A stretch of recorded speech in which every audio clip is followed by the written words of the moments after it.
आप क्या समझते हैं कि जितनी भी कानूनी इक़दाम उठाए गए, जैसे कि आम माफ़ी का ऐलान भी किया गया और सरेंडर करने वालों को मेन स्ट्रीम में वापस लाने की बातें भी की गई, तो हुकूमतों की तरफ से ये इक़दाम जो हैं नाकाफ़ी थे या इसके अलावा भी कोई इक़दाम किए जा सकते थे? और इसाक डार साहब किस किस्म का ये एक किस्म का इत्तफाक चाह रहे हैं सियासतदानों के बीच? देखिए मतलब बात यह है कि जो भी पॉलिसी बनाई गई है उस पर कोई सीरियसली इम्प्लीमेंटेशन नहीं की गई। पहले तो बात यह है कि गवर्नमेंट की पॉलिसी है क्या बलूचिस्तान की तरफ। इस वक्त आपने जो बरसी की है नवाब अकबर बुख्ती साहब की, उनकी बरसी को इस बार पहले तो नहीं आई। इतना बड़ा ब्लडशेड हुआ है वो तो बहुत अरसे से हो रहा है।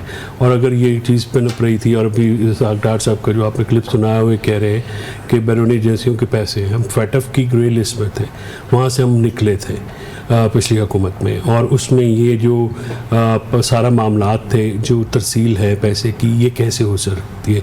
तो इंटेलिजेंस का फेलियर तो बहुत बड़ा है।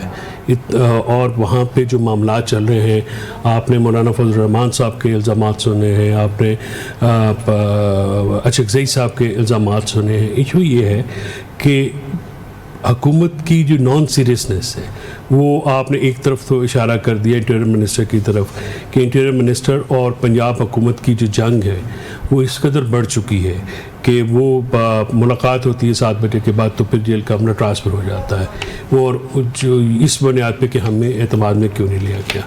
बात यह है कि जो आपके डिप्टी प्राइम मिनिस्टर हैं वो फॉरेन मिनिस्टर भी हैं पाकिस्तान के। पिछले फॉरेन मिनिस्टर जो बिलावल भुट्टो ज़रदारी थे, कितनी दफ़ा अफ़गानिस्तान गए हैं, कितनी दफ़ा ईरान उन्होंने जाके इन मामलात के ऊपर किया। देखिए सिक्योरिटी कंसर्न्स जो है ये एक कॉन्टीन्यूस इंगेजमेंट होती है, और यहाँ पे बैठ के हर बार देखें ये जो गुफ्तगू की जा रही है। इंटीरियर मिनिस्टर का जो मुहावरा भी उन्होंने बोला कि SHO की मार है, तो थाना सराब रोड पे SHO लगाए ज़रा मोहसिन नकवी साहब को, तो फिर देखें कि ये किस तरह से होते हैं।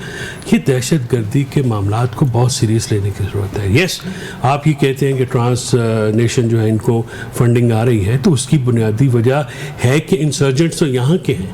आपने जब यहाँ पे लोगों को बुलाया, जब बलोच लोग आए, तो आपने उनकी बीवी बच्चों के ऊपर ठंडा पानी फेंका, उनको जुलूस यहाँ पे लाने दिया गया और फिर उसको डंडे मारे। उससे क्या मोहब्बत पैदा होगी? जाहिर है आप अच्छा, जब तक आप आइन में दर्ज बुनियादी हकूक़ इंश्योर नहीं करेंगे और हर मामला डंडे से हल करने की कोशिश करेंगे।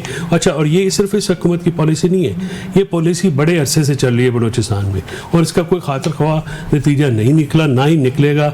ब्लड शेड बहुत बढ़ गया। और मती हम सिर्फ बलूचिस्तान की बात करते हैं, क्या रेंगमियार खान में क्या हुआ, जो कच्चे के इलाके में क्या हुआ, KP में क्या हो रहा है, आए रोज जो है लोग यहाँ पे इसका सोल्यूशन पॉलिटिकल है। ऐसे वाकयात मेरे ख्याल में पिछली हुकूमतों में भी होते रहे, शमूल इमरान खान हुकूमत के।